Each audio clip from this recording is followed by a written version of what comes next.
Naranasan mo na bang tumigil at magtanong, hindi nang basta tanong, kundi yung uri ng tanong na bumubulabog sa pinakailalim ng iyong kaluluwa? Isang gabi, habang ang katahimikan ng paligid ay tila ba bumalot sa lahat, may isang lalaki na nagngangalang Samuel na tumayo sa balkonahe ng kanyang tahanan. Nakatingin siya sa langit, tila may hinahanap. Ilang taon na siyang hindi matahimik, hindi dahil sa problema sa trabaho o pamilya, kundi dahil sa tanong na hindi niya matahimik sa sarili, bakit ako ipinanganak sa panahong ito? At para saan? Si Samuel ay hindi relihiyoso sa tradisyonal na kahulugan. Hindi rin siya isang palaisip na pilosopo.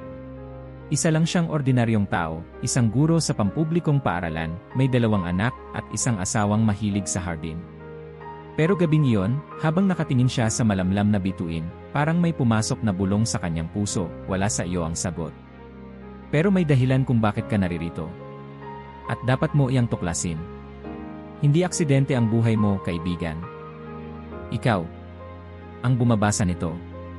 Hindi ka nabuhay sa panahong ito dahil lamang sa biyolohiya o kalendaryo. Hindi ka basta itinapon sa kasaysayan ng mundo na parang kung saan lang napadpad ang iyong kaluluwa. Hindi rin aksidente ang pangalan mo, ang pamilya mo, ang mukha mo, ang huling numero ng taon ng iyong kapanganakan. Lahat ng iyan ay bahagi ng isang disenyo. Isang sagradong disenyo. Ako si Gabriel. Hindi ako propeta, hindi rin ako banal. Isa lang akong tagapagsalaysay ng mga kwento na minsan nang itinago ng panahon. Isa akong saksi sa mga buhay na binago ng katotohanang hindi sinasadyang makarating sa kanilang puso. At ngayon, ikaw ang nasa harap ko. Bakit ikaw? Dahil ikaw ang narito. At wala tayong tinatawag na nagkataon kapag ang Diyos ang may akda. Marami sa atin ang namumuhay sa pagitan ng mga alarm clock, traffic, at deadline. Sa gitna ng ingay ng social media, sa dami ng abiso, likes, at reklamo ng mundo, tahimik tayong humihinga ng tanong, ito na ba talaga ang buhay ko? Pero pinili kong huminto ngayon upang kausapin ka. Dahil may bagay akong gustong ipasa, isang paanyaya. Paanyayang makinig. Paanyaya hindi lang sa tainga, kundi sa puso. Hindi ito isang paanyaya sa relihiyon. Hindi ito programa. Ito'y isang sagradong paghahanap. Alam mo ba na sa napakaraming siglo ng kasaysayan, sa milyon-milyong taon, ikaw ay inilagay ng Diyos sa mismong henerasyon na ito? Hindi sinaunang Ehipto. Hindi panahon ng Kastila. Hindi 1,800 na. Hindi 2,140. Kundi ngayon. Ngayon. At ang tanong, bakit? May isang binatang babae sa Cebu, si Leanne, na minsang nagtanong sa akin, Gabriel, bakit parang wala akong halaga? Lahat ng bagay ay mabilis. Lahat ng tao ay may ginagawa. Ako? Parang wala. Hindi ko siya sinagot agad. Pinatahimik ko muna ang kanyang puso. Pagkatapos ay binigkas ko ang isang salita, petsa. Anong petsa? Tanong niya. Petsa ng kapanganakan mo.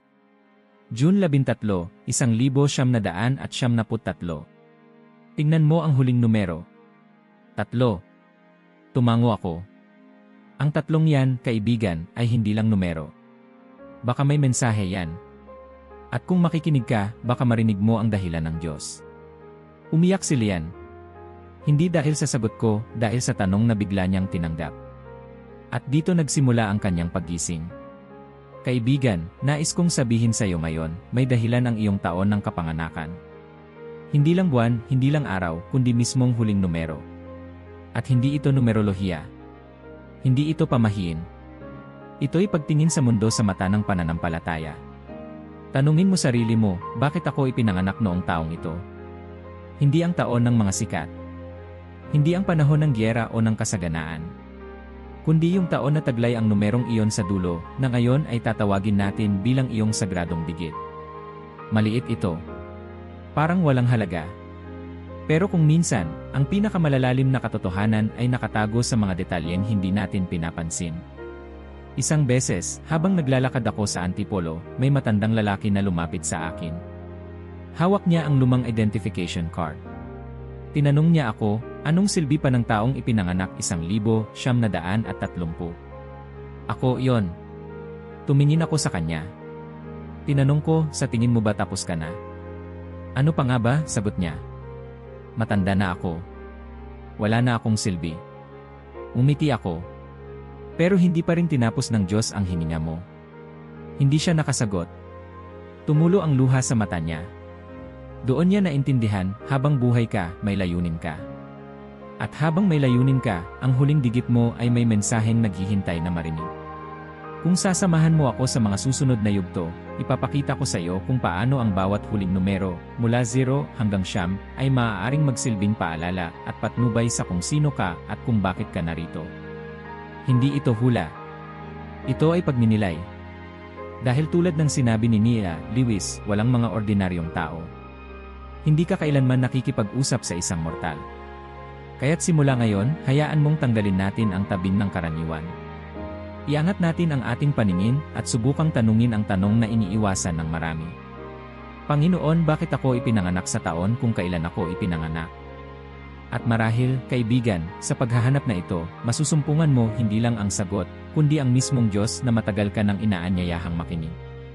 Kung may Diyos, bakit mukhang magulo ang mundo? Iyan ang tanong ni Andrea, isang dalagang nurse na nakilala ko sa isang relief operation sa Bicol. Pagod na pagod siya, parehong emosyonal at pisikal, pagkatapos ng ilang araw na tuloy-tuloy na pag-aalaga sa mga biktima ng bagyo. Nagdarasal ako gabi-gabi, anya, pero hindi ko maintindihan kung paano pinapayagan ng Diyos ang ganito karaming kaguluhan. Parang wala siyang sistema. Parang random lang lahat. Tumingin ako sa kanya ng tahimik. Kinuha ko ang isang maliit na papel mula sa aking bulsa, isang lumang papel na may guhit ng 10 mga bilang, at inilagay ito sa kanyang palad. Subukan mong tingnan ito sa ibang anggulo, sabi ko. Kaibigan, marami sa atin ang nakakaramdam ng gulo sa paligid, at totoo nga, maraming bagay ang hindi natin kontrolado. Pero ang hindi natin madalas napapansin ay ang hindi nakikitang kaayusan sa likod ng kaguluhan. Ang mga pattern. Ang pahiwatig. Ang ritmo ng langit na hindi basta-basta naririnig kung hindi tayo tatahimik. Tulad ng isang sinulid na tila gusot kapag tiningnan sa likod ng borda, ngunit sa harapan ay isa palang obra ng disenyo. Ang Diyos ay hindi Diyos ng kalituhan. Siya ang Diyos ng kaayusan. Pakinggan mo ito. 12 tribo ng Israel. 7 araw ng paglikha. 3 araw bago muling nabuhay si Jesus. 40 araw ng pag-aayuno sa ilang. 5 tinapay at 2 isda na pinakain sa 5,000. Hindi ba't kapansin-pansin? Ang Diyos, mula pa sa simula, ay lumikha ng mundo sa pattern. Gumamit siya ng mga numero, ng simbolismo, ng banal na timing, hindi para sa estilo, kundi upang magturo, gumabay, at magpahayag. Alalahanin mo, noong lumikha siya ng mundo, hindi niya ginawa lahat sa isang iglap. Ginawa niya ito araw-araw, may pagkakasunod-sunod, bawat isa may layunin, may laman, at may hangganan. Sa 7 araw, siya'y namahina, hindi dahil napagod, kundi dahil kumpleto na. Kung ganoon, tanong ni Andrea, ibig mo bang sabihin, pati taon ng kapanganakan ko ay hindi rin aksidente? Umiti ako. Hindi ko lang sinasabi. Ipinapakita ito ng mismong kasaysayan ng Diyos sa sangkatauhan. Tingnan natin si Abraham, tinawag sa edad na 75. Hindi 50. Hindi 60. Bakit hindi mas maaga? Bakit doon mismo? Si Moses, tinawag sa edad na 80. Si David, hinirang bago pa siya magbinata. Si Jesus, nagsimula sa ministeryo sa edad na 30. Lahat ng ito ay hindi random. Walang isa mang detalye ang isinulat sa banal na kasulatan na walang dahilan. Lahat ay may orasan ng langit. At kung gayon, bakit hindi rin ikaw? May nakausap akong matandang babae sa Zamboanga, si Lola Felisa, edad 72. Nag-uusap kami habang nagkakape. Gabriel, wika niya, nakakatawa ano. Lahat ng taon ng buhay ko, 1,931 pa ako pinanganak. Pero ngayon ko lang naramdaman na baka hindi pala ako, nasobrahan ng taon, baka sakto lang. Alam mo ba, sabi ko, na ang huling numero sa 1,931 ay isa. At sa Biblia, ang isa ay laging simbolo ng pasimula, Genesis, in the beginning. Di ba't kamangha-mangha na maramdaman mong may bago pa ring simula, kahit sa edad mo? Tumawa siya. Baka nga hindi pa huli ang lahat. Ang daming beses sa Biblia na ang maliit na bagay ay ginamit upang magbukas ng malalaking katotohanan. Isang butil ng mustasa na pinagmulan ng malaking pananampalataya. Isang tungkod ni Moises na naghati sa dagat. Isang sanggol sa sabsaban na siyang naging tagapagligtas. Isang numero tulad ng 7 na simbolo ng kabuuan. Kaibigan, ganito rin ang iyong buhay. Maaari mong isipin na ang huling digit ng iyong taon ng kapanganakan ay maliit, walang saysay. Pero paano kung ito'y sinadyang iukit ng Diyos upang magsilbing paalala? Paalala na, hindi ka random. Ikaw ay hinabi sa kaayusan. Alam mo ba na sa kultura ng mga Hudyo, bawat letra ay may katumbas na numero? At bawat numero ay may katumbas na espiritual na kahulugan. Ang kanilang pagtingin sa mga bilang ay hindi lamang sa matematika, kundi sa misteryo. Ganoon din dapat tayo tumingin. Hindi takot, hindi pamahiin, kundi may pananampalataya. Dahil kahit ang mga bilang ay maaaring magsalita.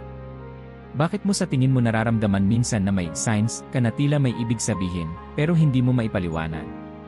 Yung biglang may numerong paulit-ulit mong nakikita. O yung pakiramdam na, bakit parang may tinuturo ito sa akin? Hindi ito laging sagot. Pero minsan, ito'y paanyaya. Hindi mo kailangang ipilit ang kahulugan. Kailangan mo lang makinig. At ngayon, inaanyayahan kitang makinig.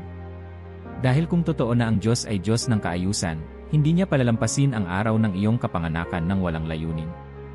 Isang araw, may batang lalaki na lumapit sa akin habang ako'y nagsasalita sa isang simbahan.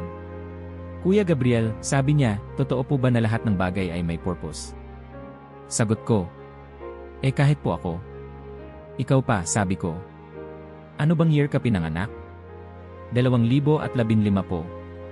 Umiti ako.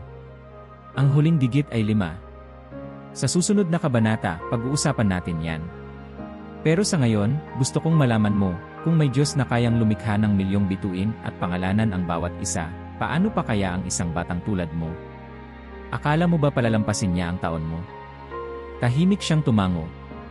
Parang may liwanag na sumilay sa kanyang mata. Kaibigan, narito tayo ngayon sa dulo ng kabanatang ito, at gusto kong dalhin ka sa isang kaisipang mahalaga. Ang Diyos ay hindi gumagawa ng bara-bara. Siya ay Diyos ng ritmo, hulma, at eksaktong oras. At ikaw ay bahagi ng disenyo. Ang taon ng kapanganakan mo. Isang marka. Ang huling digit. Isang paalala. Na hindi lang ikaw isinilang. Ikaw ay itinakda. Sa susunod nating paglalakbay, magsisimula na tayong silipin ang bawat numero, mula 0 hanggang 9, at subukang unawain kung anong pahiwatig ang maaaring nakatago sa iyong sagradong digit. Pero bago roon, tanungin mo muna ang sarili mo. Handa na ba akong makinig? Tahimik ang gabi. Lumingon si Samuel sa kalendaryo sa kanyang mesa. Doon nakasulat ang petsa ng kapanganakan niya, Oktubre 17, 1990. Muling napako ang tingin niya sa 0. Parang may kakaiba. Parang may gustong sabihin. Hindi niya alam kung bakit, pero ngayong gabi, tila may panibagong liwanag sa dating pamilyar na numero. Tumunog ang telepono niya. Isang mensahe mula sa isang lumang kaibigan, "Bro, napanaginipan kita. May sinasabi kang, ang digit mo ay pintuan. Buksan mo." Napatayo si Samuel. Kinuha niya ang lumang notebook kung saan niya sinusulat ang kanyang mga tanong sa Diyos. Binuksan niya sa blangkong pahina. Sa taas, sumulat siya. Ano ang ibig sabihin ng 0? Kaibigan, ngayon ang simula ng ating banal na paglalakbay. Tila simpleng bagay, isang numero. Pero minsan, ang pinakasimpleng bagay ang nagsisilbing pintuan sa hiwaga. May mga bagay sa mundo na hindi natin basta-basta naintindihan sa logic o siyensya. Pero sa puso, kapag nakikinig tayo ng mas malalim, parang may sinasambit ang mga ito. At isa sa mga iyon ay mga numero. Hindi bilang panghula. Hindi bilang swerte. Kundi bilang mga pahiwatig. Ang bawat huling digit mula 0 hanggang 9 ay parang munting salamin, nagbubunyag ng aspeto ng ating espiritual na disenyo. Isang gabi sa bundok ng Bukidnon, habang ako'y nananahimik sa panalangin, may pumasok sa isip kong tanong. Kung ang Diyos ay gumagamit ng mga bituin para mag-abiso sa mga mago, hindi ba maaaring gamitin din niya ang mga numero upang ipakita ang misyon ng isang tao? Hindi ito tanong ng panghuhula, kundi tanong ng pananampalataya. At mula sa tanong na yon, nagsimula kong pagnilayan ang mga huling digit ng taon ng kapanganakan ng maraming tao, at nakita ko ang isang pattern. Nakilala ko ang mga taong ipinanganak sa parehong mga huling digit. Iba't ibang lahi. Iba't ibang edad. Pero pareho sila ng spiritual na tema sa kanilang buhay. Hindi pare-parehong kwento pero may isang ugat. Tulad ni Lian, na pinanganak noong 1973. Tulad ni Samuel, na pinanganak noong 1970. Tulad mo. Ngayong gabi, bago tayo dumaan sa bawat numero, gusto kitang ihanda. Gusto kong ibaba mo muna ang iyong pag-aalinlangan. Ipaubaya mo muna ang lahat ng imposible at baka sakali. Dahil hindi ito usaping akademiko. Ito'y usaping puso. Huwag ninyong patigasin ang inyong puso kapag kayo'y kanyang tinatawagan. Hebreo 3:15. Ngayon, tinatawagan kanya. At paano kung ang sagot ay nasa mismong numero na halos hindi mo pinapansin? Subukan mong tandaan ang mga numerong ito. Ang 0 ay bilog, walang simula, walang katapusan. Ang 1 ay patayo, tuwid, matatag. Ang 2 ay parang dalawang balikat, magkasama, sumusuporta. Ang 3 ay parang bukas na palad, malikhain at nag-aalok. Ang 4 ay sulok, istruktura, pundasyon. Ang 5 ay nakausli, parang lumalakad, gumagalaw. Ang 6 ay pabalik, parang yumuyuko, naglilingkod. Ang 7 ay patungo sa taas, parang kamay na nakaangat. Ang 8 ay dalawang bilog, wala ring wakas, pero may panibagong ikot. Ang 9 ay nakayuko, parang lumilingon sa likod, nagninilay. Bawat isa may postura. Bawat postura may mensahe. Hindi ba't kamangha-mangha? May batang babae sa Ilocos na minsang lumapit sa akin habang nagtuturo ako sa isang youth camp. Kuya Gabriel, tanong niya, totoo bang may kahulugan ang 7? Bakit mo natanong? Sagot ko. Yun po kasi ang huling digit ng birth year ko, 2007. Umiti ako. Alam mo ba na ang 7 ay madalas gamitin sa Biblia bilang simbolo ng kabuuan? Pagpapahinga? Espiritual na lalim? Napatitig siya sa akin. Kaya pala, kahit bata pa po ako, parang gusto ko lang laging tahimik mag-isip magdasal. Tumango ako. Hindi lahat ng kabataan ay ganon. Maaring may tinig ang Diyos sa kalikasan mo. Kaibigan, hindi kita pinipilit maniwala agad. Ngunit nais kong hikayatin kang makinig. Maging bukas. Ituring itong paglalakbay hindi para hulaan ang kapalaran mo, kundi upang tuklasin ang ginintuang sinulid na itinali ng Diyos sa iyong pagkatao. Simula ngayon, ang bawat susunod na kabanata ay tatalakay sa isang digit. Isang numero. Isang mensahe. Isang pagkakataong mas makilala mo ang iyong sarili at ang Diyos na lumikha sa iyo. Ngunit bago tayo magsimula sa 0, may kailangan tayong gawin. Huminga ka ng malalim. Ipikit ang iyong mga mata. At sa katahimikan, itanong, Panginoon, ano ang sinasabi mo sa akin sa pamamagitan ng numerong ito? Huwag mong pilitin ang sagot. Minsan, hindi ito dumarating sa tunog. Dumarating ito sa pakiramdam. Sa biglaang katahimikan. Sa pangingilabot ng di mo maipaliwanag. Sa luha na hindi mo inaasahan. Kapag dumating yan, makinig ka. Ngayon, narito na tayo. Ito na ang pintuan. Sa mga susunod na kabanata, tatalakayin natin ang 0. Kumakatawan sa kabuuan at walang hanggan. 1. Simula at pamumuno. 2. Relasyon at pagkakaisa. 3. Kagalakan, malikhain, Trinidad. 4. Katatagan at pundasyon. 5. Pagbabago, kalayaan, banal na espiritu. 6. Habag at paglilingkod. 7. Espiritual na lalim at pahinga. 8. Panibagong simula, muling pagsilang. 9. Kaganapan, bunga, tagumpay. At kung handa ka na, buksan mo ang iyong puso. Dahil ang iyong huling digit ay hindi basta numero. Ito ay paalala. Ito ay tanda. Ito ay susi sa isang mensahe na tanging ikaw lang ang makakaunawa. Bilang pagbubukas ng kabanata ng mga numero, hayaan mong dalhin kita sa pinakauna. Ang 0, na hindi walang laman, kundi po ng kabuuan. Ang isang bilog ay tila walang simula at walang wakas. Walang kanto, walang direksyon na pataas o pababa. Isa lang itong tuloy-tuloy na linya, nakabalik, nakapaloob, at buo. Ito ang likas na anyo ng 0. At kung ang huling digit ng taon ng iyong kapanganakan ay 0, kung ikaw ay ipinanganak noong 1970, 1980, 2000, o anumang taon na nagtapos sa 0. Maaaring dala mo ang isa sa mga pinakamaselang tungkulin sa espiritual na plano ng Diyos, ipakita ang kanyang kabuuan. Isang araw, habang ako'y naglalakad sa tabing dagat sa San Juan, nakaupo sa buhangin ang isang batang babae, si Amira, 8 o 9 ang edad. Tahimik siyang gumuguhit ng mga bilog sa buhangin gamit ang kanyang daliri. "Anong iginuguhit mo?" tanong ko habang lumalapit. "Hindi ko alam," sabi niya. "Pero gusto ko lang kasi yung bilog. Parang kumpleto." Napangiti ako. Alam mo bang sa Diyos, ang bilog ay isang simbolo ng walang hanggang pag-ibig. Walang putol. Walang simula. Walang wakas. Napatingin siya sa akin, sabay sabi, "Ganun po pala yon. Akala ko kasi 0 lang siya." "0 nga," sagot ko, "pero baka hindi ito ibig sabihin na wala, baka ito ang tanda na meron kang lahat." Kaibigan, ang 0 ay madalas nating tignan bilang walang halaga. Wala sa math. Wala sa ranking. Wala sa paligsahan. Pero sa mata ng Diyos, ang 0 ay hindi kawalan. Ito ang kabuuan. Ito ang paalala ng kanyang presensya na hindi nauubos, hindi natatapos, at laging nariyan, kahit hindi mo laging nararamdaman. Sa Genesis 1:2, bago pa nilikha ang mundo, sabi, "Ang lupa ay walang hugis at walang laman." Ibig sabihin, 0. Pero mula sa 0, lumikha ang Diyos ng lahat. Mula sa wala, nagsimula ang lahat. Kung ang digit mo ay 0, baka madalas mong maramdaman ang ganitong mga tanong. May halaga ba ako? Bakit parang ako lang ang hindi buo? Bakit palagi kong hinahanap ang kulang? At ito ang lihim, ang mismong tanong mo ay ang paanyaya.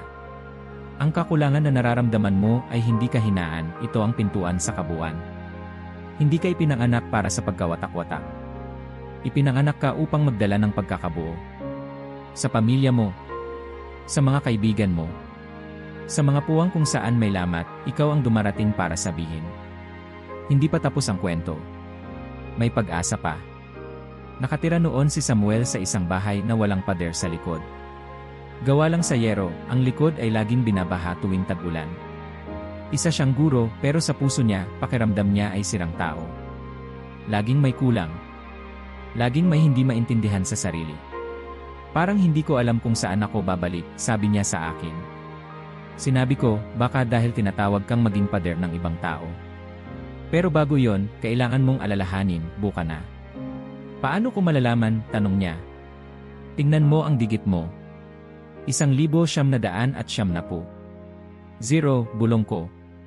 At doon ko sinabi sa kanya ang mensahe ng kabanatang ito. Ang 0 ay hindi lang porma. Ito ay banal na hugis. Ginagamit ito ng Diyos upang ipaalala na hindi ka sirang piraso, na hindi ka dapat magtipid ng pagmamahal, na hindi mo kailangang punuin ang sarili mo ng pansamantalang bagay para maramdaman mong buo. Ikaw ay nilikha na may banal na kapasidad para sa kabuuan na hindi galing sa sarili mo kundi sa Kanya. Sinabi sa awit 23:1, "Ang Panginoon ang aking pastol. Hindi ako magkukulang." Hindi mo kailangang hintayin ang approval ng mundo para maging buo. Hindi mo kailangang takasan ang kahapon para makumpleto. Ang kailangan mo lang ay bumalik sa simula ng bilog na walang simula. Doon mo matatagpuan ang Diyos. May isa akong nakausap sa Bacolod, si Hector, na dating adik sa droga. Nabura ang bahagi ng pagkatao niya sa mga maling desisyon. "Wala nang natira sa akin, Gabriel," sabi niya. "Wala akong pamilya. Wala akong kinabukasan." Tinanong ko siya, "Anong taon ka ipinanganak?" 1980. 0, bulong ko muli. Hinila ko ang isang stick sa lupa at gumuhit ako ng bilog. "Hector, tingnan mo ito. Hindi mo ba napapansin? Walang simula. Walang dulo. Ibig sabihin, kahit anong ikot mo, babalik ka pa rin sa sentro." Anong sentro? Ang presensya ng Diyos. At nandito ka na. Ibig sabihin, may simula kang panibago. Kaibigan, kung 0 ang digit mo, ito ang imbitasyon ng langit. Yakapin mo ang kabuuan. Hindi ang perpeksyon. Hindi ang pagpapanggap. Kundi ang pagpayag na buuin ka muli ng Diyos. Hindi dahil kulang ka, kundi dahil nilikha kang maging daluyan ng kabuuan. Marahil, ikaw ang taong laging nagpapatawad kahit hindi marunong humingi ng tawad ang iba. O ikaw ang tahimik na tagapamagitan sa gulo ng pamilya. O ikaw ang kaibigan ng lahat at kahit madalas kang nakalimutan, lagi ka pa ring naroon. Bakit? Dahil dala mo ang kalikasan ng zero. Hindi ikaw ang bida, pero ikaw ang nagkukonekta ng lahat. Ikaw ang unseen glue ng mga tao. Ikaw ang nagpapaalala ng pagkakaisa sa gitna ng pagkawasak. Ikaw ang larawan ng pananabik ng Diyos na buuin tayong lahat. Gusto kong mag-iwan sa iyo ng panalangin bago tayo lumipat sa susunod na kabanata. Ipikit mo ang iyong mga mata. At sa puso mo, bigkasin ito. Panginoon, tinatanggap ko ang aking pagka-zero. Hindi bilang kawalan, kundi bilang kabuuan mula sa iyo. Turuan mo akong mamuhay ng hindi hinahanap ang kulang, kundi ibinubuhos ang kabuuan mong ibinigay. Ako'y iyong anak. Hindi ako kulang. Ako ay buo dahil ikaw ay buo sa akin. Amen. Pagkatapos ng panalangin, muling huminga ng malalim. At tandaan, kung ikaw ay zero, hindi ito ang simula ng kawalan. Ito ang paalala ng walang hanggang kabuuan. At sa kabanatang susunod, mula sa walang simula, lilipat tayo sa unang hakbang. Ang numero 1. Ang unang tinawag. Ang itinatayo upang manguna. Isa, yan na simular G. Kaibigan, kung ang iyong huling digit ay isa, dala mo ang apoy ng pasimula. Ang numero 1 ay hindi lang unang hakbang, ito ay paanyaya na manguna. Sa Biblia, ang Diyos mismo ang isa, ako ang Alpha, sabi niya sa Pahayag 22:13. Sa simula pa lamang, siya na ang gumabay, nagpasimula at nagbukas ng daan. Ganyan din ang misyon mo. Kung ikaw ay isa, malamang ay lumaki kang parang ikaw ang tagapasan. Una sa pamilya na nakagraduate. Una sa magkakapatid na lumaban para sa panaginip.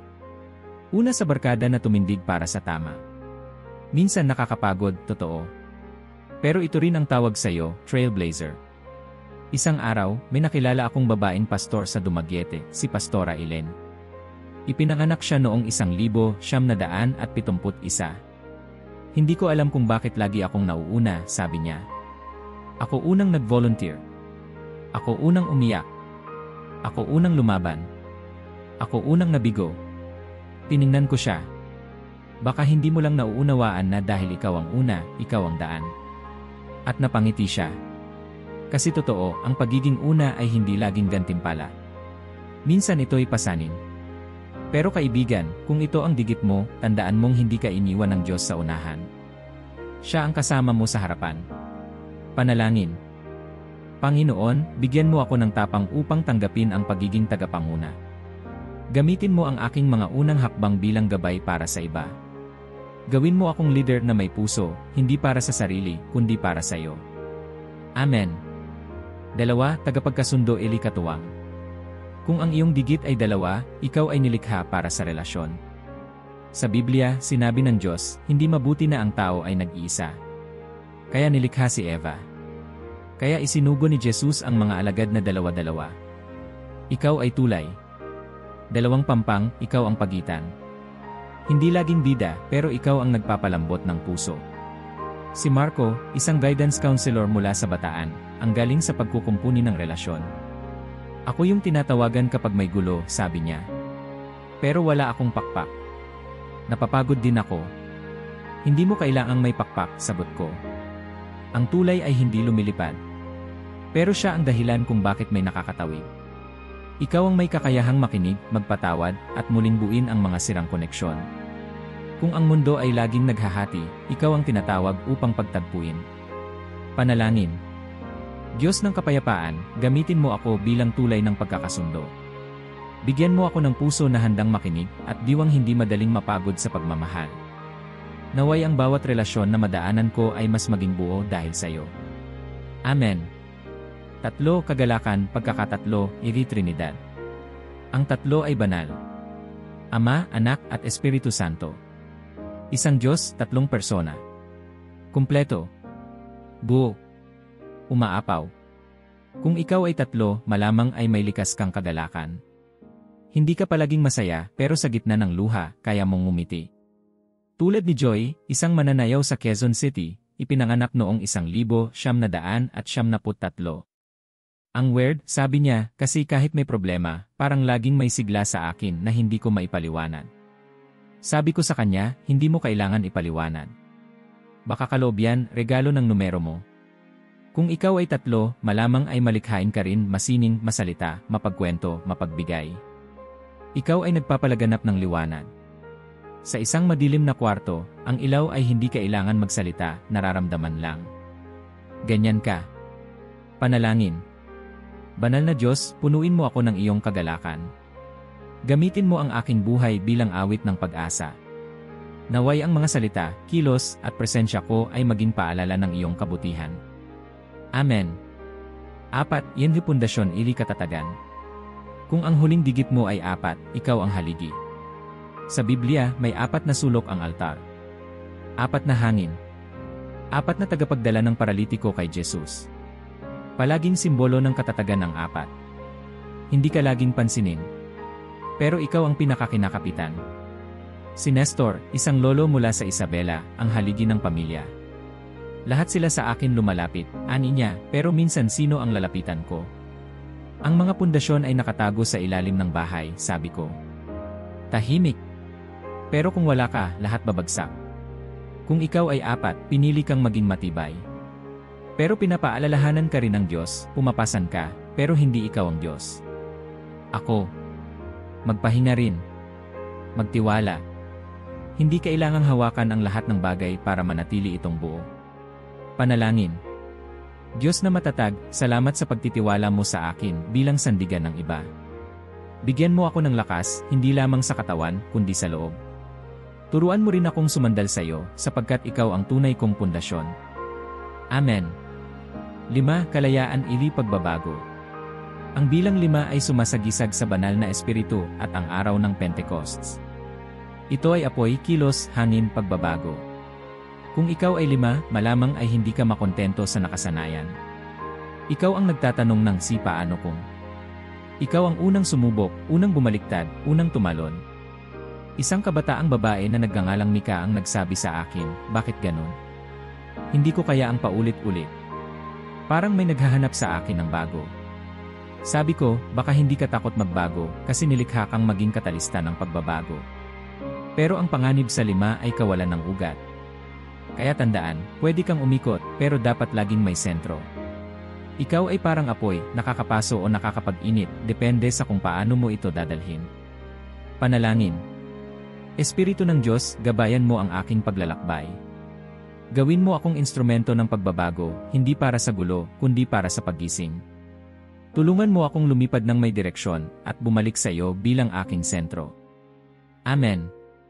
Tahimik si Samuel habang nakaupo sa gilid ng simbahan. Nakabukas ang Biblia sa kanyang kandungan, ngunit hindi niya ito binabasa. Sa halip, tangan-tangan niya ang isang maliit na papel. Doon, isinulat niya. 1,990 digit, 0. Mensahe, kabuuan, pagpapagaling, pagkumpleto. Sa tabi ng numero, may tanong siyang muling isinulat. Paano ko ito isasabuhay? Kaibigan, ngayon ay hindi na lang ito tungkol sa pagkakaunawa. Tapos na tayo sa pagtuklas. Narito na tayo sa panahon ng pagtugon. Dahil ang karunungan na walang kilos ay hindi paggising, kundi panaginip. Nakita mo na ang mensahe sa iyong huling digit. Narinig mo na, nadama mo na, marahil ay may ilang bahagi pa ring hindi malinaw, pero sapat na ito upang makapagsimula ka. Ang tanong ngayon, anong gagawin mo dito? Una sa lahat, ang iyong digit ay hindi tungkulin, ito'y paanyaya. Hindi ito bigat sa balikat. Hindi ito checklist na kailangang sundan. Ito'y haligi ng disenyo ng iyong pagkatao, at tulad ng sining, nilalayong i-express, hindi ikahon. Kung ang digit mo ay 1, hindi mo kailangang maging politiko para manguna. Maaaring ikaw ay simpleng ina na nangunguna sa pagtuturo ng kabutihan sa mga anak. Kung ikaw ay 6, hindi mo kailangang maging misyonero. Maaaring ikaw ang tahimik na empleyado sa opisina na unang lumalapit sa may sakit. Kung ikaw ay 3, hindi mo kailangang maging performer. Maaaring ang kagalakan mong ibinabahagi sa mga tahimik mong sandali ay sapat upang magbigay liwanag sa iba. Pangalawa, ang digit mo ay isang salamin, hindi kumpletong larawan. Baka sabihin mo, Gabriel, hindi ako laging buo. Hindi ako palaging masaya. Minsan, kabaligtaran pa nga ako ng sinabi mo. Natural lang yan. Tandaan, si Moises ay takot magsalita, pero siya ang tinawag magsalita sa hari. Si David ay pastol, pero siya ang ginawang hari. Si Pedro ay impulsive, pero siya ang naging bato ng simbahan. Ibig sabihin, ang mensahe ng iyong digit ay hindi ang iyong kasalukuyang estado, kundi ang nais ng Diyos na buuin sa loob mo. Ang digit mo ay direksyon, hindi destinasyon. Ngayon, paano mo ito ilalapat? Narito ang ilang gabay. 1. Tignan ang iyong araw-araw sa lente ng iyong digit. Kung ang digit mo ay 4, at ikaw ay tagapagtatag, saan ka tinatawag na magtayo? Sa tahanan? Sa pananalig? Sa disiplina?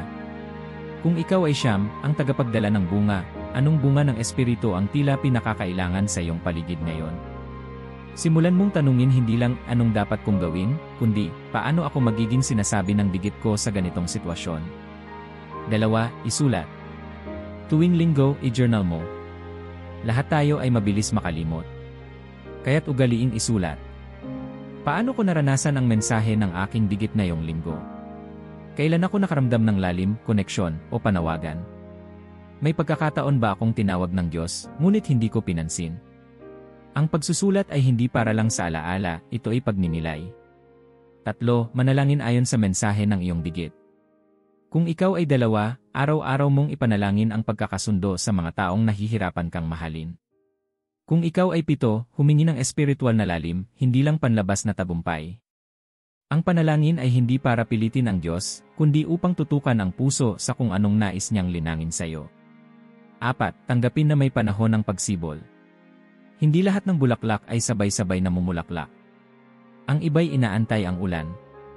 Ang iba'y tila tulog sa ilalim ng lupa, pero puspusan ang ugat na bumabaon. Baka ang mensahe ng iyong digit ay hindi pa buo ngayon. Huwag kang mainip. Ang Diyos ang orasan. At wala siyang palya. Ang mahalaga, ikaw ay nakikinig.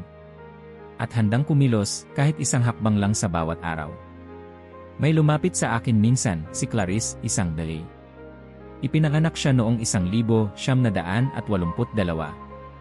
Huling digit, 2. Gabriel, sabi niya, lagi kong nararamdamang dapat akong bumalik sa pamilya ko. Pero natatakot ako. Sabi mo, ang 2 ay tungkol sa relasyon at pagkakasundo. Pero paano kung hindi nila ako tanggapin?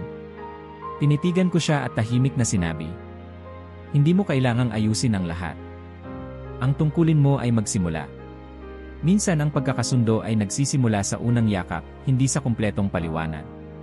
Lumuluha siya habang tumatango. At sa araw na yon, nagdesisyon siyang umuwi. Kaibigan, hindi ko alam ang buong kwento mo. Pero alam ko ito, ang Diyos ay hindi gagamit ng anumang simbolo kung wala itong saysay. At ngayon, may hawak ka ng susi. Isang numero. Isang paalala. Isang panawagan. Hindi mo kailangang baguhin ang mundo. Ngunit kung sa bawat araw ay pipiliin mong tugunan ang panawagan ng iyong digit, baka mapansin mong unti-unting nababago ang mundo mo. At ng mundo ng iba. Isara natin ang kabanatang ito sa isang panalangin na maaaring iyong ulitin anumang araw. Panalangin. Panginoon, salamat sa paalalang hindi ako aksidente. Salamat sa numerong hindi lamang bahagi ng petsa, kundi bahagi ng plano. Turuan mo akong tanggapin ito ng may kapakumbabaan, isabuhay ito ng may pananampalataya, at ibahagi ito ng may pagmamahal. Hindi ko man laging maramdaman, alam kong ginagabayan mo ako. Bigyan mo ako ng lakas na tumugon, hindi dahil ako ay perpekto, kundi dahil ikaw ay tapat. Sa ngalan ni Jesus. Amen. At ngayon, kaibigan. Bago tayo lumipat sa huling bahagi ng ating paglalakbay, isa lang ang dapat mong tanungin sa sarili mo. Handa na ba akong lumakad ng may kamalayan sa kung sino ako sa plano ng Diyos? Sa susunod na kabanata, tatalakayin natin hindi na ang simbolo, kundi ang mga hadlang. Dahil sa bawat tawag, laging may bulong ng takot, alinlangan, at ingay ng mundo. Ngunit gaya ng palaging paalala sa iyo, ang iyong buhay ay may disenyo. At ang Diyos ay matiyagang naghihintay. Ang bagyo ay hindi laging sigaw ng kulog. Minsan, ito ay bulong ng pagdududa. Minsan, ito'y ingay ng kompetisyon. Minsan, ito'y tahimik na pabiling sa gabi, kapag ang puso mo ay tinatawag pero tinatakpan mo ng unan. Kaibigan, kung totoo ngang ang Diyos ay nagsasalita sa atin. Kung tunay ngang may mensahe ang iyong huling digit. Bakit parang napakahirap marinig? Nasa isang retreat ako noon sa Tagaytay nang tanungin ako ng isang seminarista. Kuya Gabriel, bakit hindi ko marinig ang tinig ng Diyos tulad ng mga ibang tao? Tahimik naman ako. Nagdarasal. Pero parang wala. Tumingin ako sa kanya, tinanong ko. Sigurado ka bang tahimik sa labas? O baka naman maingay lang sa loob? Hindi siya sumagot. Tumulo ang luha. At doon ko naalala. Ang tunay na sagabal sa pakikinig ay hindi laging ingay sa paligid, kundi sa puso. Ngayong alam mo na ang mensahe ng iyong digit, dumaan tayo sa isa pang mahalagang hakbang. Alamin ang mga humahadlang para marinig mo ito. Narito ang 4 sa mga pinakakaraniwang kaaway sa tahimik na tinig ng Diyos. 1. Pagdududa. Siguro gawa-gawa ko lang to. Baka nagpapakapanatiko na ako. Hindi yata para sa akin tong mensahe. Madalas, ang pagdududa ay hindi dahil wala tayong naririnig, kundi dahil hindi tayo makapaniwala na sapat tayo para kausapin ng Diyos. Ngunit alalahanin mo si Gideon sa mga Hukom 6. Tinawag siya ng Diyos na makapangyarihang mandirigma, pero ang sagot niya ay, Panginoon, ako po'y mula sa pinakamahinang angkan. Pero hindi kailanman base sa estado ang pagtawag ng Diyos. Base ito sa disenyo. At kung tinawag ka na niya, wala nang duda ang dapat maghari. 2. Pagkumpara. Mas malinaw ang panawagan niya kaysa sa akin. Mas malalim ang karanasan niya, mas malakas ang dating. Parang ako walang kwenta. Ang pagkukumpara ay parang uod sa bunga, hindi ito biglaan, pero unti-unting nilalamon ang loob. Ang katotohanan. Hindi mo kailangang ipaliwanag ang apoy mo sa apoy ng iba. Si John the Baptist at si Jesus ay magkaibang boses. Si Pedro at si Juan magkaibang estilo. Ngunit pare-parehong tinawag. Ang iyong digit ay hindi karera, ito ay paanyayang maging tapat sa pagkakatangi mo. 3. Pagmamadali. Wala na akong oras. Ang daming kailangang asikasuhin. Siguro next time na lang. Ang pagkaabala ay hindi masama sa sarili nito. Pero kapag palagi na nating ipinagpapaliban ang panalangin, pagninilay o pagtugon, hindi na ito abala. Ito ay pagtanggi. Si Martha ay abala sa paghahanda. Si Maria ay naupo sa paanan ni Jesus. Sino ang pinuri? Hindi ang masipag kundi ang nakinig. Hindi ko sinasabing bitawan mo lahat. Ang sinasabi ko lang, ilaan mo kahit kaunting espasyo sa loob ng araw para sa tinig ng Diyos. 4. Ingay ng mundo. Notifications. Trending topics. Balita. Marites. Pressure. Alarma. Lahat ito ay sumisigaw. At sa gitna ng lahat ng iyon, ang tinig ng Diyos ay laging mahina ngunit matatag. Tandaan si Elijah. Hindi niya narinig ang Diyos sa lindol. Hindi sa apoy. Hindi sa hangin. Kundi sa isang mahinang tinig. Ang Diyos ay hindi nagmamadali. Hindi siya nananakot. Hindi siya nagkakampanya. Siya'y nangungusap sa mga handang makinig. May kakilala akong si Dennis, isang engineer sa Makati. Ipinanganak siya noong 1985, tagapagpabago. Pero hindi niya ito agad nakita. Sabi niya, araw-araw, punang inbox ko. Meetings left and right. Umaga pa lang, ubos na ako. May katahimikan ka pa ba? Tanong ko. Wala na yata, sagot niya. Baka hindi mo kailangan ng break sa trabaho. Baka kailangan mo ng balik sa sarili. At nang makahanap siya ng 0 minutong tahimik na paglalakad sa park araw-araw, doon siya muling nakarinig. Minsan, hindi natin kailangan ng sagot. Kailangan natin ng espasyo. Kaibigan, sa kabanatang ito, hindi kita inuutusang tumigil. Inaanyayahan lang kitang tumahimik. At sa katahimikang iyon, itanong mo, ano ang tunay na hadlang sa pakikinig ko? Ano ang dapat kong itigil, bitawan, patahimikin? At paano ko muling maihahanda ang puso ko para sa tinig ng Diyos? Isang araw, hindi ingay ang lalaban sa iyo, kundi ang sarili mong pagdududa. Sarili mong comparison. Sarili mong pagod. Sarili mong ingay. Ngunit huwag kang matakot. Dahil ang Diyos ay hindi kailanman tumigil sa pagtawag. At ang kanyang boses ay hindi napuputol ng iyong kahinaan. Ito'y palaging naroroon. Hinihintay kang makinig. Panalangin. Panginoon, patawad sa mga sandaling hindi kita narinig. Patawad sa pagdududa, sa pagtakbo, sa sobrang ingay na ako mismo ang lumikha. Gusto kong marinig ka muli. Tulungan mo akong bumalik sa iyong katahimikan. Palambutin mo ang puso ko. Sa katahimikan na yon, salubungin mo ako. Amen. Sa susunod na kabanata, hindi na natin pag-uusapan ang harang. Pag-uusapan natin ang pagtugon. Isang sagradong nababago hindi lang ng direksyon mo, kundi ng buong ritmo ng iyong buhay. May gabi sa buhay ng bawat tao na hindi na niya malilimutan. Hindi dahil sa ingay nito, kundi sa katahimikan. Hindi dahil may nangyaring malaking pangyayari, kundi dahil doon siya sumagot. Hindi ito eksena sa pelikula. Walang spotlight. Walang soundtrack. Isang bulong lang. At isang mahinhin ngunit walang balikang gabi iyon ng Disyembre. Si Lian ay nakaupo sa gilid ng kanyang kama, hawak ang rosaryo ng yumaong lola. Sa tabi ng lamesa niya, naroon pa rin ang notebook na may sulat. 1973, Kagalakan, Trinidad, pagkamalikhain. Hindi niya akalaing magigising ang puso niya sa isang numero. Pero higit pa roon, may nararamdaman siyang hindi niya mabigyang pangalan. Parang panawagan. Parang paanyaya. Parang tahimik na tinig na sinasabi. Ngayon na. At sa gitna ng luha, sa gitna ng takot, hindi niya alam kung paano magdasal. Kaya bumulong lang siya. Sige po, Panginoon. At iyon na ang simula. Hindi ng kasagutan, kundi ng direksyon. Hindi ng kalinawan, kundi ng katapatan. Kaibigan, ang Diyos ay hindi naghahanap ng perpekto. Hindi siya naghahanap ng may planong buo, resume na mahaba, o spiritual na record na malinis. Siya'y naghahanap ng puso. Isang pusong handang magsabi ng, ang Biblia ay puno ng mga taong hindi handa pero tumugon.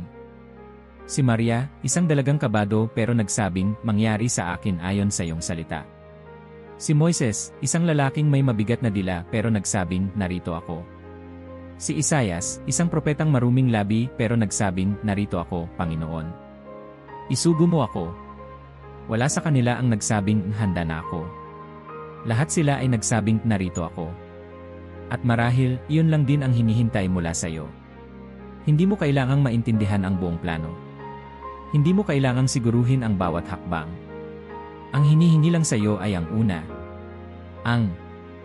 Sa panahong ito, ang daming bagay na hinihingi ng mundo sa atin, sa trabaho, sa social media, sa expectations ng iba. Pero ang tunay na nabumabago ng buhay ay hindi palaging naririnig ng marami. Ito'y ibinubulong lang ng Diyos at tinatanggap sa tahimik na loob ng ating puso. Isang sagradong, baka iniisip mo, hindi pa ako handa. Ang totoo, wala sa atin ang kailanman lubos na handa. Pero kaya itong punuan ng Diyos. Basta tayo'y sumagot.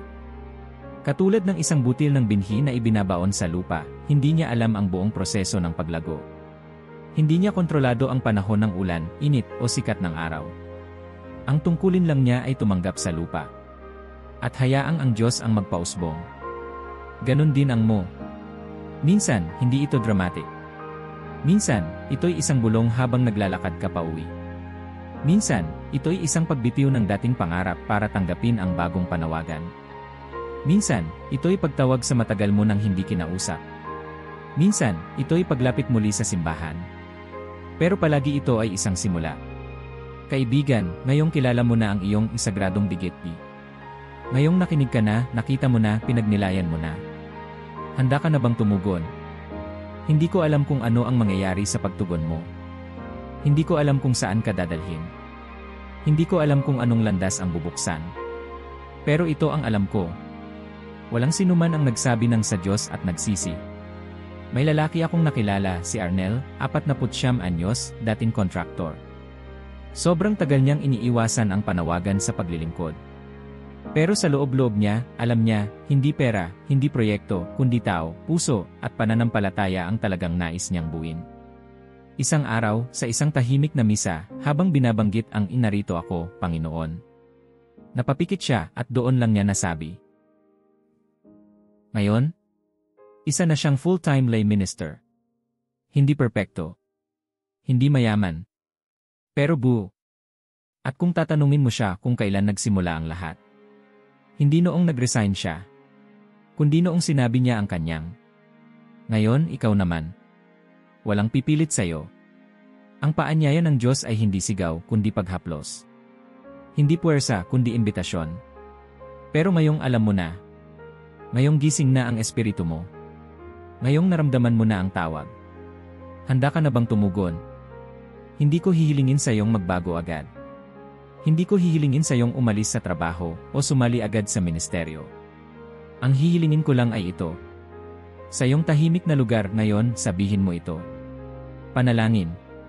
Panginoon, narito ako. Hindi ko alam ang lahat ng detalye. Hindi ako perpekto. May mga takot ako. May mga tanong pa. Pero sa gabing ito, sa sandaling ito, sinasabi ko sa iyo ang aking. Sa tawag mo. Sa layunin mo. Sa pag-ibig mo. Sa direksyong nais mong ituro. Tulungan mo akong manatiling tapat sa kong ito. At gabayan mo ako sa mga susunod na hakbang. Sa ngalan ni Jesus. Amen.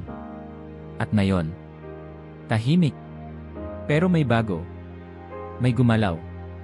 May nabuksan. May nagsimula. Isang sagradong.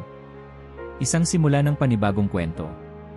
At sa huling kabanata, tignan natin kung anong uri ng buhay ang nabubuo kapag ang ay sinabayan ng pananampalataya. May mga kwento tayong hindi natin isinulat pero itinanim sa atin ng Diyos. May mga numero tayong hindi natin pinili pero pinuno ng kahulugan. At may mga panawagan tayong matagal nang bumubulong, ngunit ngayon lang natin tinugunan. Kaibigan, narito ka na. Nakinig ka. Naniwala. At ngayon, nagniningning ka na. Tulad ng isang ilaw na matagal nang naka-off sa gilid ng isang kwarto. Isang pindot lang, isang, ay muling nagbukas sa ilaw. At ngayong maliwanag na. Makikita mo na ang mga bagay na dati ay malabo. Makikilala mo ang sarili mong hindi mo noon naiintindihan. At higit sa lahat, makikilala mong nasa loob mo pala ang ilaw, hindi sa labas. Minsan tinanong ako ng isang batang lalaki sa isang retreat. Kuya Gabriel, paano ko malalaman kung nagniningning na ako? Ngumiti ako. Sabi ko sa kanya, kapag ang presensya mo ay nagbibigay liwanag sa iba, kahit hindi mo namamalayan, ibig sabihin, nagniningning ka na. Ang ilaw ay hindi kailangang ipagsigawan. Hindi ito nakikipagpaligsahan. Hindi nito kailangang magsalita. Nariyan lang ito at sapat na yon. Kaibigan, hindi mo kailangang maging sikat para maging makabuluhan. Hindi mo kailangang magkaroon ng libu-libong tagasunod para sundan ang Diyos. Ang kailangan mo lang ay katapatan sa panawagan na natanggap mo. Ngayon na alam mo na ang iyong sagradong digit, ang iyong mensahe, ang iyong tono sa himig ng langit. Naaalala mo ba kung gaano kakalayo mula sa unang tanong? Noong una mong binasa ang, naranasan mo na bang tanungin kung bakit ka ipinanganak sa taon kung kailan ka ipinanganak? Ngayon, baka kaya mo nang isagot. Hindi pa buo. Hindi pa lahat ay malinaw. Pero sapat na upang maniwala. Hindi aksidente ang taon ko. Hindi aksidente ang numero ko. Hindi aksidente ang buhay ko. Nakilala ko si Aling Rosa, 87 anyos, mula sa Bohol. Wala siyang social media. Wala siyang diploma. Pero araw-araw, nagdadasal siya para sa lahat ng batang nadaan sa harap ng bahay niya. Sabi niya, Gabriel, hindi ako marunong mangaral. Pero marunong akong umibig. At sa akin, iyon ang tunay na ilaw. Bawat batang dumaan sa kalsadang iyon ay alam. May matandang babae na nagmamahal sa kanila. At iyon ay sapat na upang baguhin ang araw nila. Minsan, pati buhay nila. Hindi siya kilala ng mundo. Pero nagniningning siya. Ang ilaw mo ay hindi dapat kapareho ng ilaw ng iba. Kung ang digit mo ay isa, baka ang liwanag mo ay ang lakas mong manguna sa tamang direksyon. Kung ikaw ay dalawa, liwanag mong ayusin ang sirang ugnayan. Kung ikaw ay tatlo, baka ang liwanag mo ay kagalakan na pinapasa sa iba. Kung ikaw ay apat, ang tibay mong maging pundasyon. Kung ikaw ay 5, ang lakas mong gumising ng bagong yugto. Kung ikaw ay 6, ang lambing mong gamutin ang sugat ng puso. Kung ikaw ay 7, ang lalim mong magturo ng pananahimik at kabanalan. Kung ikaw ay 8, ang tatag mong muling bumangon at bumangon. At kung ikaw ay 9, ang galing mong tapusin ang sinimulan at mag-iwan ng bunga. Walang mas maliwanag. Walang mas malakas. Lahat ay mahalaga. Bawat ilaw ay may tinatanglawan. At ngayong nakilala mo na kung anong ilaw ang nasayo, panahon na upang panindigan mo ito. Hindi mo kailangang magmadali. Ang ilaw ay hindi palaging nagniningning ng malakas. Minsan, parang kandilang dahan-dahan ang sindi. Pero sa madilim na silid, iyon ang nagsasalba ng buhay. Isang simpleng mensahe. Isang pagngiti. Isang pakikinig. Isang panalangin. Lahat ng ito ay ilaw. At ikaw ay tagapagdala ng liwanag na iyon. Pakinggan mo ito. Kayo ang ilaw ng sanlibutan. Hindi maitatago ang isang lungsod na nasa ibabaw ng burol. Mateo 5:14. Hindi mo kailangang siguruhin ang lahat. Ang Diyos ang nagsindi ng ilaw. Tungkulin mo lang, huwag itong itago. Ngayong malapit na tayong magpaalam sa pahinang ito, nais kitang iwanan hindi ng pangaral, kundi ng pagpapala. At habang binabasa mo ito, hayaan mong itaas mo ang iyong puso. Panalangin. Panginoon, salamat sa liwanag na inilagay mo sa akin. Salamat sa taong pinaglagyan mo sa akin. Sa aking digit, sa aking kwento ng iyo. Hindi ako perpekto, pero handa akong magningning. Hindi ako laging matatag, pero alam kong kasama kita. Gamitin mo ang buhay ko bilang ilaw, hindi para sa aking pangalan, kundi para sa iyong kaluwalhatian. Naway sa bawat salita, galaw, at kilos ko, may isa pang taong makakakita ng liwanag. At makakarinig din ng tawag mo. Naway ang buhay ko'y maging tugon.